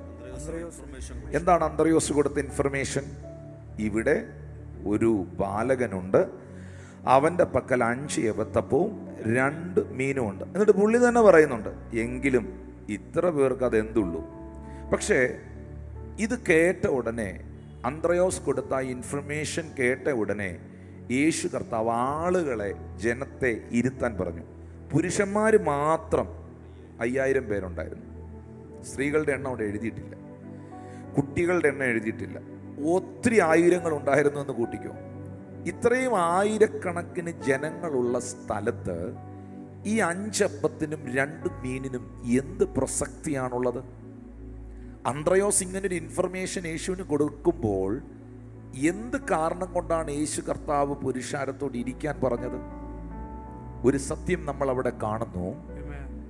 അന്ത്രയോസ് കൊടുത്തത് ഇൻഫർമേഷനാണ്. 5 യവത്തപ്പവും 2 മീനും ഉള്ള ഒരു ബാലകൻ ഇവിടെ ഉണ്ട്. എന്നിട്ട് പുള്ളി തന്നെ പറയുന്നുണ്ട്, അതുകൊണ്ടൊന്നും സാധിക്കാനില്ലെന്ന്. പക്ഷെ ആളുകളെ ഇരുത്തുവിന് യേശു പറയുന്നത് ഒരു ഇൻഫർമേഷൻ്റെ അടിസ്ഥാനത്തിലുള്ള പറച്ചിലല്ലത്, താൻ ആര് എന്നുള്ള തൻ്റെ റെവലേഷനാണ്. നിങ്ങൾക്ക് വേണ്ടി ഒന്നുകൂടെ ഞാൻ പറയാം, യേശു ആരാണെന്നും തനിക്ക് എന്ത് ചെയ്യാൻ കഴിയുമെന്നും തൻ്റെ പിതാവ് ആരാണെന്നുമുള്ള തൻ്റെ റെവലേഷൻ, തൻ്റെ വെളിപ്പാട്, തൻ്റെ വിശ്വാസം, തൻ്റെ ബോധ്യം, യേശുവിൻ്റെ ബോധ്യം. മരുഭൂമിയിൽ ലക്ഷക്കണക്കിന് ജനങ്ങൾക്ക് മന്ന വിളമ്പിയവൻ, ലക്ഷോപലക്ഷം ജനങ്ങൾക്ക് ദീർഘവർഷങ്ങൾ അവരുടെ ലഞ്ച്, ബ്രേക്ക്ഫാസ്റ്റ്, ഡിന്നർ, അവരുടെ മുഴുവൻ ഭക്ഷണ ക്രമീകരണങ്ങളും ചെയ്തവൻ. ആ കർത്താവിന് ഈ 10000 പേരെ ഫീഡ് ചെയ്യാൻ ബുദ്ധിമുട്ടൊന്നുമില്ല. താൻ ആരാണെന്ന് തനിക്ക് വൃത്തിയായിട്ടറിയാം. വിശ്വാസം എന്ന് പറയുന്നത് ഒരു ആശ്രയമാണ്. ദൈവത്തിലുള്ള ആശ്രയമാണ് എൻ്റെ വിശ്വാസം. ഹല്ലേലൂയ. യഹോവ തന്നെ ആശ്രയമായിരിക്കുന്നവൻ അനുഗ്രഹിക്കപ്പെട്ടവൻ, ഭാഗ്യവാൻ. യഹോവയിൽ ആശ്രയിക്കുകയും യഹോവ തന്നെ ആശ്രയമായിരിക്കുകയും ചെയ്യുന്നവൻ, അതൊരു ഫെയ്ത്താണ്. ആളുകളെ ഇരുത്തുവീൻ എന്ന് യേശു പറഞ്ഞത് താൻ ആരെന്നുള്ള തൻ്റെ റെവലേഷനാണ്. ഒരിക്കൽ പിശാച് യേശുവിനോട് പറഞ്ഞില്ലേ, നീ കല്ലിനോട് അപ്പമായി തീരാൻ പറയാൻ. അപ്പോൾ യേശു കർത്താവ് സാത്താനോട് പറഞ്ഞു, മനുഷ്യൻ അപ്പം കൊണ്ട് മാത്രമല്ല ദൈവത്തിൻ്റെ വായിൽ നിന്ന് വരുന്ന സകല വചനം കൊണ്ടും ജീവിക്കുന്നുവല്ലോ. പിശാചിൻ്റെ മുമ്പിൽ യേശു അപ്പം ഒന്നും ഉണ്ടാക്കാൻ നിന്നില്ല. യേശുവിന് അറിയായിരുന്നു താൻ വാ തുറന്ന് പറഞ്ഞാൽ, പ്രാർത്ഥിച്ചാൽ ഇല്ലാത്ത അപ്പം ഉണ്ടായി വരുമെന്ന്. പക്ഷെ അത് പിശാചിന്റെ മുമ്പിൽ പ്രൂവ് ചെയ്യേണ്ട ആവശ്യം കർത്താവിനില്ല. അത് ആവശ്യക്കാരന്റെ മുമ്പിൽ കർത്താവ് വിളമ്പിക്കോളും. ഹല്ലേലൂയ. അത് ആവശ്യക്കാരന് വേണ്ടി കർത്താവ് ചെയ്തോളും. അത് വിമർശിക്കുന്നവന് വേണ്ടി, കളിയാക്കുന്നവന് വേണ്ടി ചെയ്യേണ്ട കാര്യം കർത്താവിനില്ല. ആവശ്യക്കാരൻ വരുമ്പോൾ അവൻ സൗഖ്യമാവും. ആവശ്യക്കാരൻ വരുമ്പോൾ അവൻ വിടുതൽ പ്രാപിക്കും. കാരണം ഹൃദയം നുറുങ്ങിയവർക്ക് യഹോവ സമീപസ്ഥൻ, മനസ്സു തകർന്നവരെ അവൻ രക്ഷിക്കുന്നു. നീ കല്ലിനോട് അപ്പമാകാൻ സാത്താനും വെറുതെ പറയില്ല കേട്ടോ. സാത്താനും അറിയാം യേശുവിനെ ഈ കല്ലിനെ അപ്പമാക്കാൻ പറ്റുമെന്ന്. പക്ഷെ കർത്താവാക്കിയില്ല. പിശാചിന് ഉറപ്പായിട്ടും അറിയാം. യേശു വാ തുറന്ന് പറഞ്ഞാൽ, യേശു ആ യോർദാനിൽ, ആ സമൂഹത്തിൽ അവിടെ ജീവിക്കുന്ന എല്ലാവരെക്കാളും അധികം യേശു ആരാന്ന് അറിയാവുന്നത് സാത്താനാണ്. ദൈവത്തിന്റെ സാധ്യതകൾ എത്ര അധികമാണെന്നും, ദൈവത്തിന്റെ ശക്തി എത്ര വലുതാണെന്നും, അവന്റെ മഹത്വം എത്ര വലുതാണെന്നും, അവന്റെ വലിപ്പം എത്ര വലുതാണെന്നും, അവന്റെ വീര്യപ്രവൃത്തികൾ എത്ര വലുതാണെന്നും വിശ്വാസിയെക്കാളും അറിയാവുന്നത് പിശാചിനാണ്. കാരണം അവൻ അവിടെ ഇരുന്നവനാ. ആ മഹത്വം അവൻ കണ്ടവനാ യഥാർത്ഥമായി. ദൈവത്തിന്റെ മഹത്വം എത്ര വലുതാണെന്നും, അവന്റെ അധികാരം എത്ര വലുതാണെന്നും, അവന്റെ സിംഹാസനം എന്തെന്നും, അവന്റെ പദവി എന്തെന്നും, അവന്റെ രാജ്യത്വം എന്തെന്നും, അവന്റെ കർത്തൃത്വം എന്തെന്നും വ്യക്തമായിട്ട് പിശാചിനറിയാം. അതുകൊണ്ടല്ലേ ജോബിനെ പരീക്ഷിക്കാൻ സാത്താൻ അവിടെ ചെന്ന് അപേക്ഷിച്ചത്, ഒന്ന് അനുവാദം തരുമെന്ന് ചോദിച്ചത്. കാരണം അവൻ്റെതായിട്ടൊന്നും ഇല്ലല്ലോ. പിശാചിന് ഇവിടെ എന്താ ഉള്ളേ? പിശാച് സൃഷ്ടിച്ച എന്തെങ്കിലും ഇവിടെ ഉണ്ടോ? പിശാച് പോലും, ആ ലൂസിഫർ എന്ന് പറയുന്നവൻ പോലും, ആ വീണുപോയ കെരൂബായ ആ ദൂതൻ പോലും ദൈവത്തിന്റെ സൃഷ്ടിയല്ലേ? ദൈവമല്ലേ അവനെ സൃഷ്ടിച്ചത്? എന്താ അവനിവിടെ ഉള്ളേ? പിന്നെ അവന്റെ കയ്യിൽ ആകെ ഉള്ളത് കുറച്ച് തന്ത്രമാണ്. ഹല്ലേലൂയ. അവനെ വെട്ടി താഴെയിട്ടത് കൊണ്ട്, അവൻ അഹങ്കരിച്ചതിനാൽ, അവൻ ദൈവത്തിന്റെ സിംഹാസനത്തിന്റെ മുകളിൽ സിംഹാസനമുണ്ടാക്കാൻ തൻ്റെ ഹൃദയം കൊണ്ട് ചിന്തിച്ചതിനാൽ, ഹല്ലേലൂയ, ദൈവം അവനെ വെട്ടി കൃത്യമായ ഭൂമിയിലേക്ക് തന്നെ വീണു. അവൻ ശപിക്കപ്പെട്ടു. എന്നാൽ നിങ്ങളൊരു കാര്യം മനസ്സിലാക്കണം, യേശു കർത്താവ് താൻ ആര് എന്ന് തനിക്ക് നന്നായിട്ട് അറിയാമായിരുന്നു. ചില സമയത്ത് പിശാചുക്കൾ ഇത് വിളിച്ചു പറഞ്ഞു, യേശുവിൻ്റെ ശുശ്രൂഷയെ വിളിച്ചു പറഞ്ഞു യേശു ആരാന്ന്. ഉടനെ അമർച്ചയായിട്ട് ആ ഭൂതങ്ങളെ യേശു ശാസിച്ചു. അത് പറയാതിരിക്കാൻ, അത് പ്രചരിപ്പിക്കാതിരിക്കാൻ, അത് റിവീൽഡ് ആകാതിരിക്കാൻ. അത് റിവീൽഡ് ആയാൽ ദൈവിക പദ്ധതി നിറവേറില്ല. Hallelujah, hallelujah. പ്രിയപ്പെട്ടവരെ, നിങ്ങൾ ശ്രദ്ധിക്കുക. ഫിലിപ്പോസ് ഇവർക്ക് തിന്നുവാൻ എവിടെ നിന്ന് അപ്പം വാങ്ങുമെന്ന് ചോദിച്ചു. ഇതവനെ പരീക്ഷിപ്പാൻ അത്രേ ചോദിച്ചത്. താൻ എന്ത് ചെയ്യുവാൻ പോകുന്നു എന്ന് താൻ അറിഞ്ഞിരുന്നു. യോഹന്നാൻ 6:6. താൻ എന്ത് ചെയ്യുവാൻ പോകുന്നു എന്ന് താൻ അറിഞ്ഞിരുന്നു. ഹല്ലേലൂയ. 7-ാമത്തെ വാക്യത്തിൽ, അടുത്ത വാക്യത്തിൽ നമ്മൾ കാണുന്നുണ്ട്, ഓരോരുത്തരും അല്പം അല്പം ലഭിക്കാൻ 200 പണത്തിന് അപ്പം മതിയാകില്ലെന്ന് ഫിലിപ്പോസ് പറയുന്നു. 8-9 വാക്യങ്ങളിൽ അന്ത്രയോസ് ഒരു ഇൻഫർമേഷൻ കൊടുക്കുന്നു. അതിൻ്റെ 10-11 വാക്യങ്ങളിൽ യേശു ആരെന്നുള്ള വെളിപ്പാടിനാൽ പുരുഷാരത്തെ ഇരുത്തുന്നു. അപ്പമീനുകളെ എടുത്ത് ഉയർത്തി പ്രാർത്ഥിക്കുന്നു, വർദ്ധിക്കുന്നു, അത്ഭുതം നടക്കുന്നു. ക്രിസ്തുവിൽ നിങ്ങൾ ആരെന്നുള്ള ബോധ്യം, ക്രിസ്തുവിലുള്ള നിങ്ങളുടെ വിശ്വാസം നിങ്ങളുടെ ജീവിതത്തിൽ അത്ഭുതങ്ങളെ സൃഷ്ടിക്കും. ഹല്ലേലൂയ. ഞാൻ കർത്താവിൻ്റെ മകനാണ്, ഞാൻ കർത്താവിൻ്റെ മകളാണ് എന്നുള്ള നിങ്ങളുടെ ഉറപ്പ്, യേശു സ്വർഗത്തിലെ ദൈവം എൻ്റെ പിതാവാണ്, എൻ്റെ അപ്പായാണ്, എൻ്റെ ദൈവമാണ്, എൻ്റെ എല്ലാമാണ് എന്ന നിങ്ങളുടെ ബോധ്യം, നിങ്ങളുടെ വെളിപ്പാട് നിങ്ങളുടെ ജീവിതത്തിൽ അത്ഭുതങ്ങളെ കൊണ്ടുവരും. ആ റെവലേഷൻ അകത്ത് വേണം. കാറ്റും കടലും ഇളകി മറിഞ്ഞു, വള്ളത്തിനകത്ത് വെള്ളം എരച്ചു കയറി, യേശു അമരത്ത് തലയണ വെച്ച് ഉറങ്ങുക. ശിഷ്യന്മാർ ചാടി എഴുന്നേറ്റിട്ട് യേശുവിനോട് പറയാണ്, കർത്താവേ, ഞങ്ങൾ നശിച്ചു പോകുന്നതിൽ നിനക്ക് വിചാരമില്ലയോ? ഞങ്ങളെല്ലാം നശിക്കാൻ പോവുകയാണ്, മരിക്കാൻ പോവുകയാണെന്ന് ശിഷ്യന്മാർ അലറിക്കൂവി വിളിക്കുകയാണ്.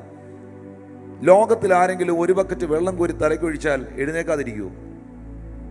വെള്ളം ഒരു മനുഷ്യനെ അലാറം വെച്ച് എഴുന്നേക്കാത്തവനെ, തട്ടിയിട്ടുണരാത്തവനെ ഉറപ്പായിട്ടും വെള്ളം എടുത്തൊഴിച്ചാൽ ഉണരും. യേശുവിൻ്റെ മുടി മുതൽ പാദം വരെ വെള്ളം ഒഴുകി, കടൽ വെള്ളം, ഉപ്പിൻ്റെ പതയൊഴുകി. വെള്ളത്തിനകത്താ കർത്താവ് ഇപ്പം കിടക്കുന്നത്. വള്ളത്തിൽ മുഴുവൻ വെള്ളം കയറി, എന്നിട്ട് യേശു ഉണരുന്നില്ല. പക്ഷെ ശിഷ്യന്മാർ നിലവിളിച്ച് കിടന്ന് പറയുകയാണ്, നമ്മുടെ വള്ളം ഇപ്പം മുങ്ങും, നമ്മളിപ്പം ചാകും, അതാ ഞങ്ങൾ നശിക്കാൻ പോവുകയാണ്. എന്താ കർത്താവ് എഴുന്നേറ്റ് അവരെ പോലെ ബഹളം കാണിക്കാതെ? കാരണം തൻ്റെ മരണത്തെക്കുറിച്ചുള്ള കൃത്യമായ ബോധ്യം, വെളിപ്പാട് യേശുവിനുണ്ട്. താൻ എങ്ങനെ മരിക്കുമെന്നും തൻ്റെ മരണം ഏതുവിധമായിരിക്കുമെന്നും ഇതെല്ലാം കർത്താവിന് വ്യക്തമായിട്ട് അറിയാം. ആ വെളിപ്പാടിൽ ജീവിക്കുന്നവൻ, ആ പ്രവചനത്തെ ഉൾക്കൊള്ളുന്നവൻ, അതിൽ വിശ്വസിക്കുന്നവൻ തിരമാലകളെ കണ്ട് ഭയപ്പെടില്ല.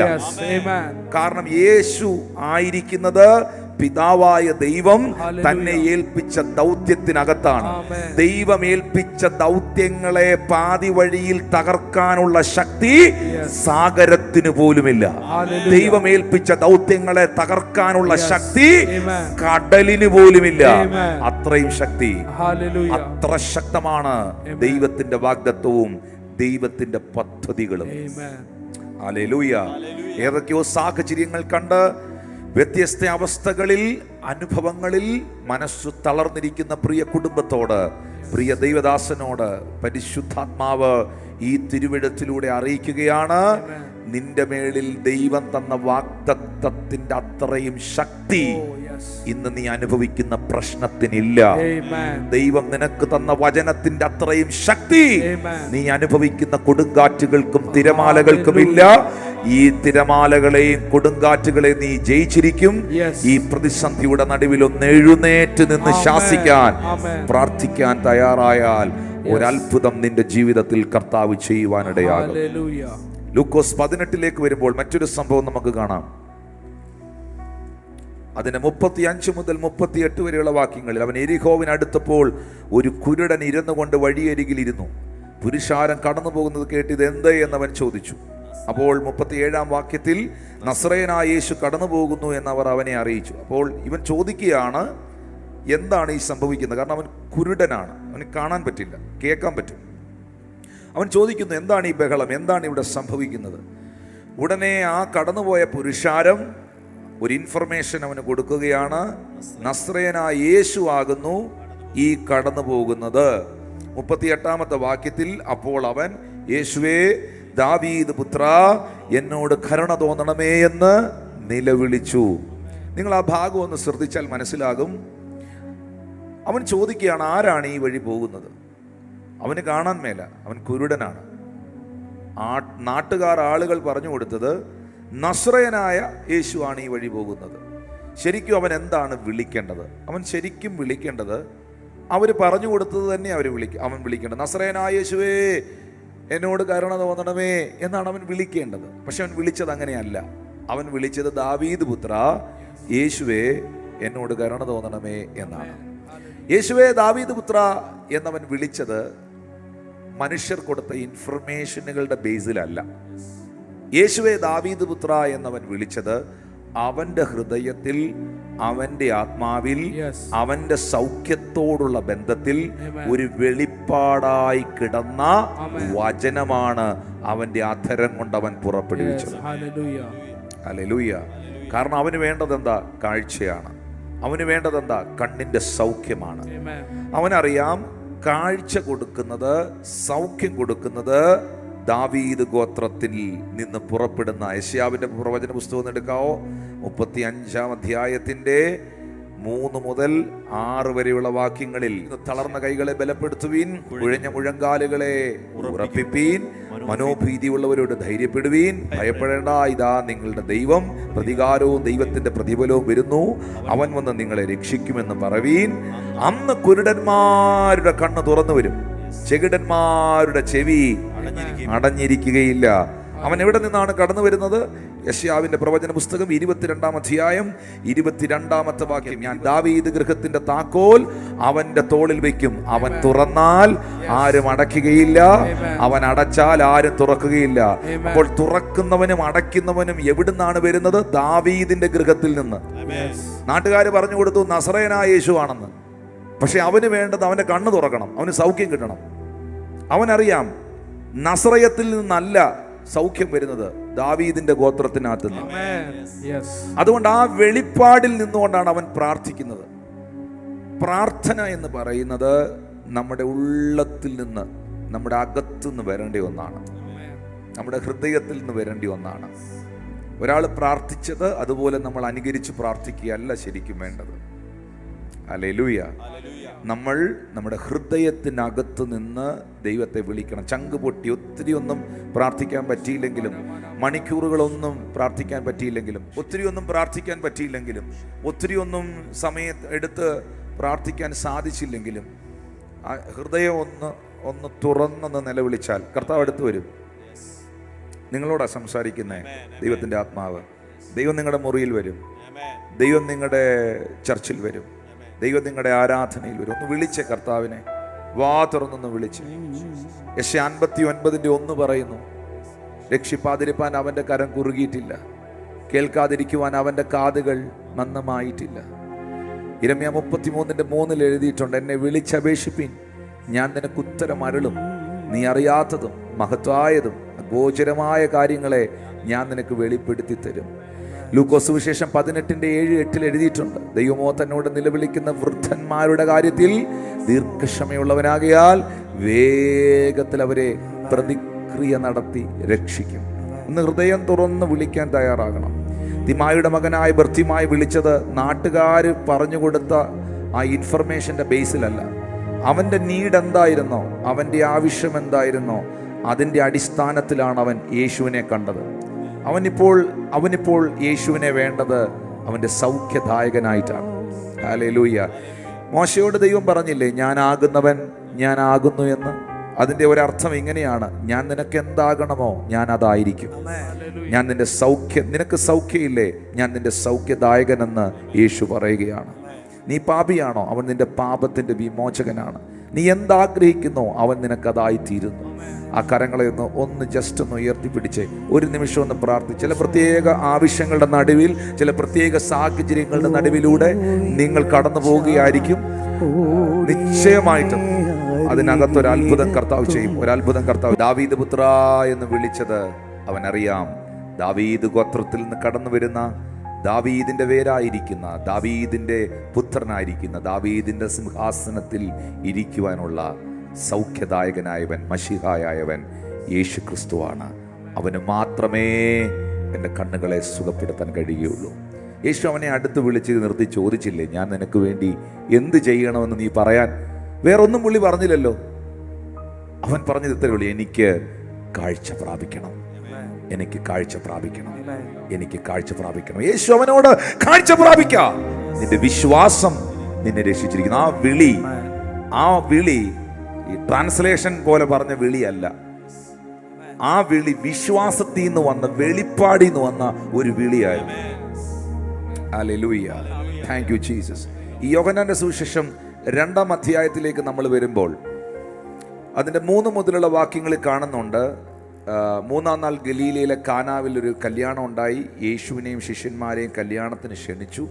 വീഞ്ഞ് പോരാതെ വരികയാൽ യേശുവിൻ്റെ അമ്മ അവനോട് അവർക്ക് വീഞ്ഞില്ല എന്ന് പറഞ്ഞു.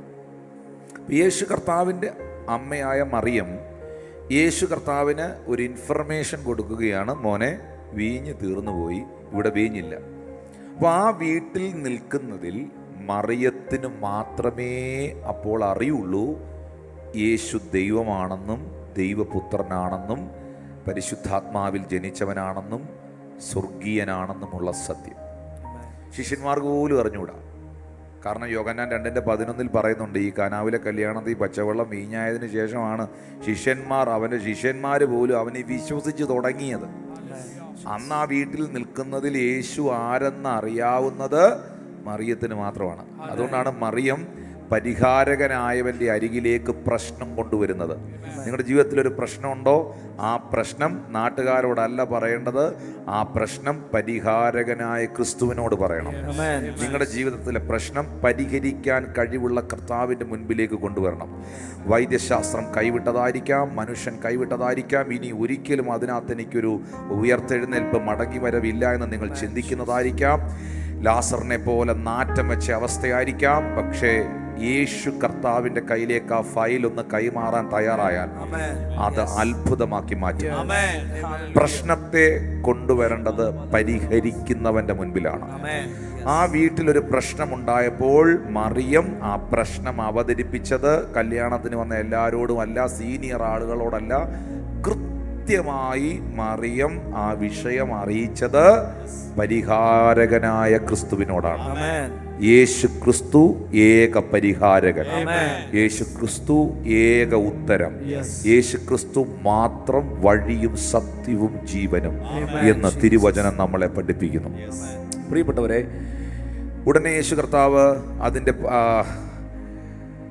5-ാമത്തെ വാക്യത്തിൽ പറയുകയാണ്, അവൻ്റെ അമ്മ ശുശ്രൂഷകരോട്, അവൻ നിങ്ങളോട് എന്തെങ്കിലും കൽപ്പിച്ചാൽ അത് ചെയ്യുവീൻ എന്നുത്തരം പറഞ്ഞു.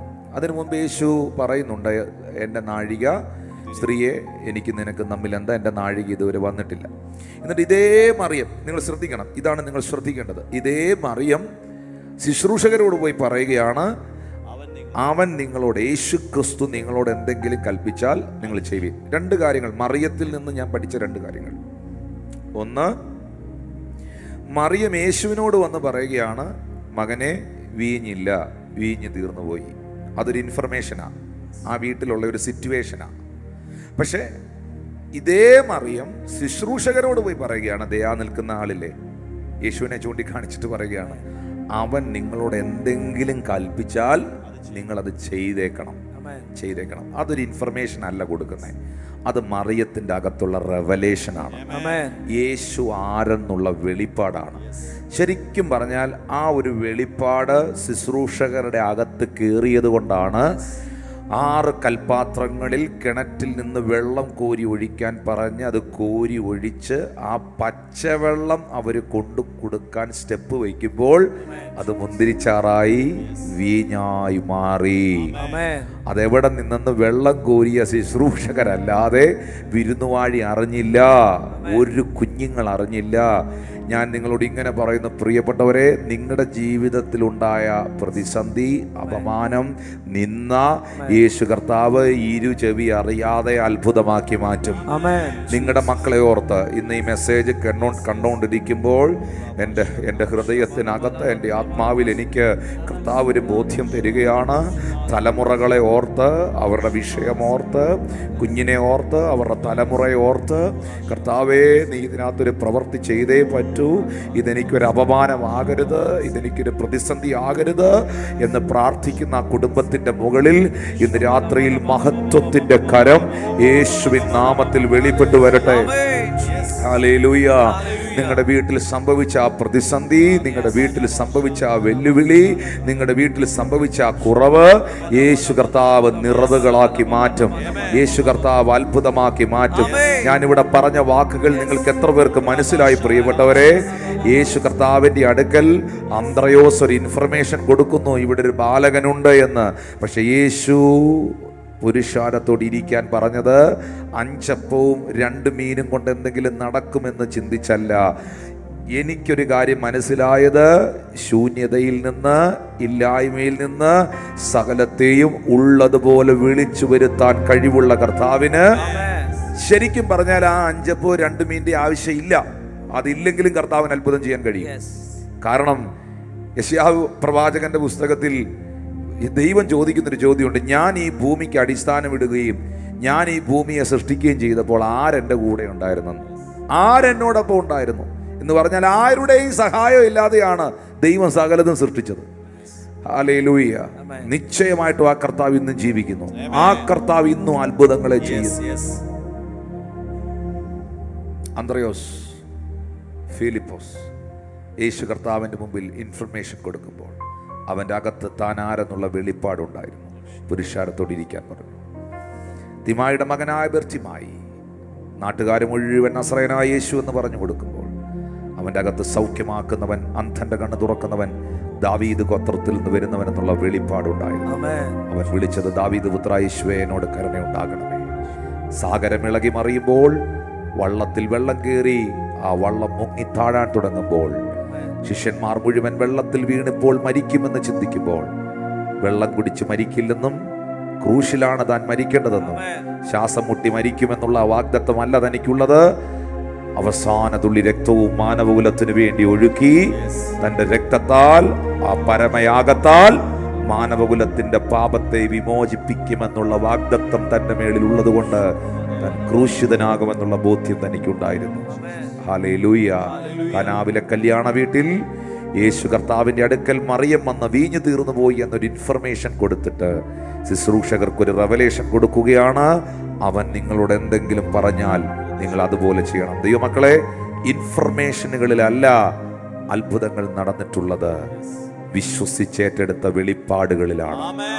ഇന്ന് രാത്രിയിൽ നമുക്ക് വേണ്ടത് ക്രിസ്തുയേശുവിനെ കുറിച്ചുള്ള ആഴമേറിയ വെളിപ്പാടാണ്. ക്രിസ്തുവിൽ ഞാൻ ആരാണെന്നുള്ള എൻ്റെ ഉറച്ച ബോധ്യം. എന്നെ കാണുന്ന നിങ്ങൾ യേശുവിനെ രക്ഷിതാവും കർത്താവുമായി സ്വീകരിച്ച ഒരു വ്യക്തിത്വമാണെങ്കിൽ നിങ്ങൾ ദൈവത്തിൻ്റെ മകനാണ്, ദൈവത്തിൻ്റെ മകളാണ്. അബ്ബാ പിതാവേ എന്ന് വിളിക്കുന്ന പുത്രത്വത്തിൻ്റെ ആത്മാവിനെ അവൻ നിങ്ങൾക്ക് നൽകിയിരിക്കുകയാണ്. അതുകൊണ്ട് നിങ്ങൾ ദാസന്മാരല്ല, നിങ്ങൾ അടിമകളല്ല, നിങ്ങൾ മക്കളാണ്. മക്കളെങ്കിലോ നിങ്ങൾ ദൈവഹിതത്താൽ അവകാശിയാണ്. അവകാശി സർവത്തിനും യജമാനനാണ്. ഇന്ന് ഈ മെസ്സേജ് കേൾക്കുമ്പോൾ ആ കരങ്ങളൊന്ന് ഉയർത്തിപ്പിടിച്ചേ. Thank you Jesus. യേശുവേ, ചോദിക്കുന്നതിലും നനയ്ക്കുന്നതിലും അത്യന്തപരമായ എൻ്റെ ജീവിതം മാറുവാൻ കർത്താവിലുള്ള വെളിപ്പാടിനാൽ, ക്രിസ്തുവിലുള്ള വെളിപ്പാടിനാൽ എന്നെ നിറയ്ക്കണമേ എന്ന് പ്രാർത്ഥിക്കും. എല്ലാ കാര്യത്തിലും ഇത് വേണം. ഞാൻ വീണ്ടും ആവർത്തിക്കുന്നു, എല്ലാ കാര്യത്തിലും ഇത് വേണം. ഞാൻ പാട്ട് പാടുമ്പോൾ ഞാൻ എന്തിനാ പാട്ട് പാടുന്നേ? മനുഷ്യനെ കാണിക്കാനല്ല ഞാൻ പാട്ട് പാടുന്നേ. ഞാൻ പാട്ട് പാടുന്നത് എൻ്റെ ദൈവത്തെ മഹത്വപ്പെടുത്താനാണ്. ഞാൻ കൈയടിക്കുന്നത് എൻ്റെ ദൈവത്തെ മഹത്വപ്പെടുത്താനാണ്. ഹല്ലേലൂയ. ശരിക്കും ഈ ചില ആളുകൾ പറയുന്നുണ്ട് ദൈവത്തിന് വേണ്ടി, തൻ്റെ രാജ്യത്തിന് വേണ്ടി കൊടുക്കുന്നത് നമുക്കത് ഇരട്ടിയായി കിട്ടാനാണെന്ന്. അങ്ങനെയൊന്നും നിങ്ങൾ ചിന്തിക്കേണ്ട കാര്യമില്ല. അതിനൊന്നും അല്ല. എൻ്റെ ചിന്തയിൽ നമ്മുടെ ജീവിതം സകലവും അവനുള്ളതാണ്. എല്ലാം, നമ്മുടെ ആയുസ്, നമ്മുടെ ആരോഗ്യം, നമ്മുടെ ജീവിതം, നമ്മുടെ സമ്പത്ത്, നമ്മുടെ കുഞ്ഞുങ്ങൾ, നമ്മുടെ ഭവനം, നമ്മുടെ മേളിൽ ദൈവം തന്നിരിക്കുന്ന എൻ്റെ ശക്തിയും എൻ്റെ ബുദ്ധിയും, പാട്ടുകാരൻ പറഞ്ഞതുപോലെ നീ എനിക്ക് തന്നതൊക്കെയും സർവവും സകലവും കർത്താവിനുള്ളതാണ്. എല്ലാം കർത്താവിനുള്ളതാണ്. ഹല്ലേലൂയ. ആ ഒരു ബോധ്യത്തിൽ ദൈവത്തെ സ്തുതിക്കാൻ തുടങ്ങണം. ദൈവത്തെ സ്തുതിക്കാൻ തുടങ്ങണം. ഹല്ലേലൂയ. ഇന്ന് രാത്രി ഞാൻ നിങ്ങൾക്ക് വേണ്ടി ശുശ്രൂഷിക്കുമ്പോൾ എൻ്റെ അകത്ത് ഭയങ്കര വിശ്വാസമുണ്ട്. നിങ്ങളെ യേശു സൗഖ്യമാക്കും. നിങ്ങളുടെ ആവശ്യങ്ങളെ ദൈവം പരിഹരിക്കുമെന്ന്. ദൈവം നിങ്ങൾക്ക് വേണ്ടി അത്ഭുതങ്ങളെ ചെയ്യുമെന്ന്. ദൈവം നിങ്ങളെ മാനിക്കുമെന്ന്. ആ വിശ്വാസമില്ലാതെ ഞാൻ പ്രാർത്ഥിച്ചാൽ ഒന്നും സംഭവിക്കില്ല. നിങ്ങളും എൻ്റെ കൂടെ വിശ്വസിക്കണം. അവിശ്വസിക്കാൻ വളരെ എളുപ്പമാണ്. അവിശ്വസിക്കാൻ പിശാച് പുറത്തു നിന്ന് നിങ്ങളെ അവിശ്വസിപ്പിക്കാൻ ശ്രമിക്കുന്നുണ്ട്. പക്ഷേ മറുഭാഗത്ത് വിശ്വസിക്കുക എന്ന് പറയുന്നത് ദൈവത്തോടുള്ളൊരു ബന്ധമാണ്, ഒരു ആശ്രയമാണ്. ആ ആശ്രയം ഒരു ഉറപ്പാണ്. എബ്രായർക്കെഴുതിയ ലേഖനത്തിൽ എഴുതിയിരിക്കുന്ന പോലെ ആ ആശ്രയം, ആ വിശ്വാസം എന്ന് പറയുന്നത് ഒരു നങ്കൂരമാണ്. നങ്കൂരം എന്ന് പറഞ്ഞാൽ ഒരു കപ്പൽ വന്നൊരു തീരത്ത് അടുക്കുമ്പോൾ നങ്കൂരം ഇടുന്നത് അത് ഒലയാതിരിക്കാനാണ്. നിങ്ങൾ ഒലയാതിരിക്കണമെങ്കിൽ, ഇളകാതിരിക്കണമെങ്കിൽ ആ ഒരു വലിയ ആശ്രയം, ആ വലിയ പ്രത്യാശ, ആ വലിയ ഉറപ്പ് നിങ്ങളുടെ അകത്ത് വേണം. മറിയത്തെ പോലെ, മറിയത്തിനെ അറിയത്തുള്ളായിരുന്നു ആ വീട്ടിനകത്ത് യേശു ആരാണ്. അതുകൊണ്ട് മറിയം കൺഫേംഡ് ആയിട്ട് പറഞ്ഞേ, അവൻ നിങ്ങളോട് എന്തെങ്കിലും പറഞ്ഞാൽ നിങ്ങൾ അത് ചെയ്തേക്കണം. കാരണം നിങ്ങൾക്ക് ആർക്കും അറിഞ്ഞൂടാത്തതൊന്നും എനിക്കറിയാം. ഹല്ലേലൂയ. അവൻ അത്ഭുത മന്ത്രിയാം ദൈവം. അങ്ങയെക്കുറിച്ചുള്ള ജ്ഞാനത്തിന്റെയും വെളിപ്പാടിന്റെയും ആത്മാവിനെ എൻ്റെ ഉള്ളിൽ പകരണമേ എന്നൊന്ന് പ്രാർത്ഥിക്കാൻ തുടങ്ങി. I need more revelation about my Jesus. കൂടുതലായി അങ്ങേ എനിക്ക് വെളിപ്പെടുത്തണമേ യേശുവേ. അങ്ങേ എനിക്ക് വെളിപ്പെടുത്തണമേ യേശുവേ. അങ്ങേ ആഴമായി അറിയുവാൻ, അനുഭവിക്കുവാൻ, ക്രിസ്തുവിൽ വേരൂന്നി ആത്മീക വർധനവ് പ്രാപിച്ച്, സ്തോത്രത്തിൽ കവിഞ്ഞ്, വിശ്വാസത്തിൽ ഉറച്ച് ജീവിപ്പാൻ കൃപ തരണമേ. യേശു കർത്താവ് വേഗത്തിൽ മടങ്ങി വരുമെന്ന് വിശ്വസിക്കുന്ന എത്ര പേരുണ്ട്? ബൈബിൾ പറയുന്ന വിശുദ്ധൻ ഇനിയും തന്നെ വിശുദ്ധീകരിക്കട്ടെ, അഴുക്കുള്ളവൻ ഇനിയും അഴുക്കാകട്ടെ. ഇതാ ഞാൻ വേഗം വരുന്നു. ഓരോരുത്തൻ അവനവന്റെ പ്രവൃത്തികൾക്ക് തക്കവണ്ണം പകരം കൊടുക്കുവാൻ എൻ്റെ പക്കലുണ്ട്. യേശു വേഗം മടങ്ങി വരും. അതൊരു വെളിപ്പാടാണ്. ഞാൻ വിശ്വസിക്കേണ്ട ഒരു സത്യമാണ്. ക്രിസ്തീയ ജീവിതം ഒരു ബുദ്ധിയുടെ കളിയല്ല. ദൈവത്തെ വിശ്വസിക്കേണ്ടത് തല കൊണ്ടല്ല, ദൈവത്തെ വിശ്വസിക്കേണ്ടത് ആത്മാവിലാണ്. ഹല്ലേലൂയ.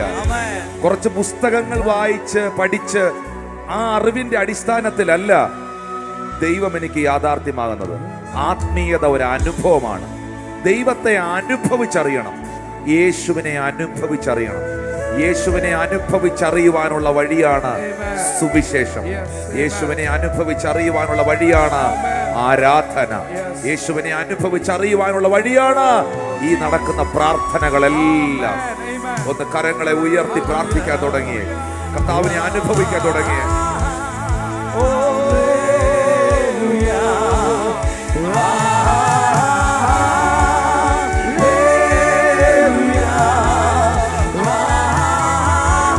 Thank you, Jesus.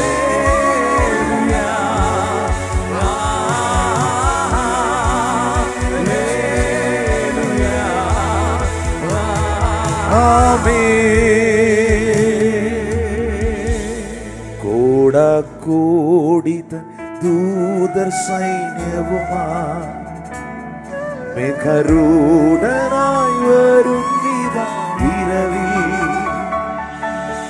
തൻ പ്രിയ സുതരെ തന്നോടു ചേർക്കാൻ വേഗം വരുന്നേശു മശിഹ.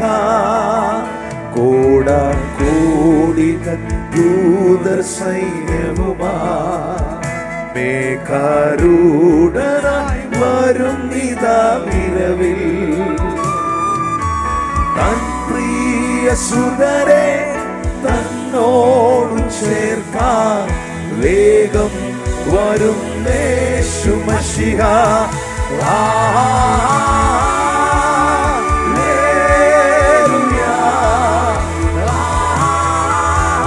Thank you, Jesus.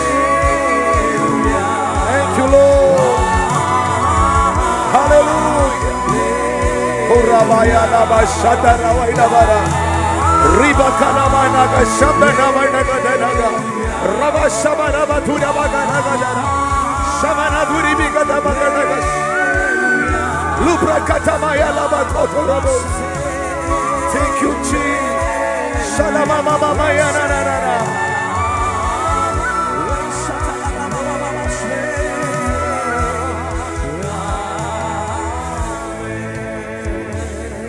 എന്നാൽ നാം ചോദിക്കുന്നതിലും നനയ്ക്കുന്നതിലും അത്യന്തം പരമായി ചെയ്യുവാൻ നമ്മിൽ വ്യാപരിക്കുന്ന ശക്തിയാൽ കഴിയുന്നവൻ.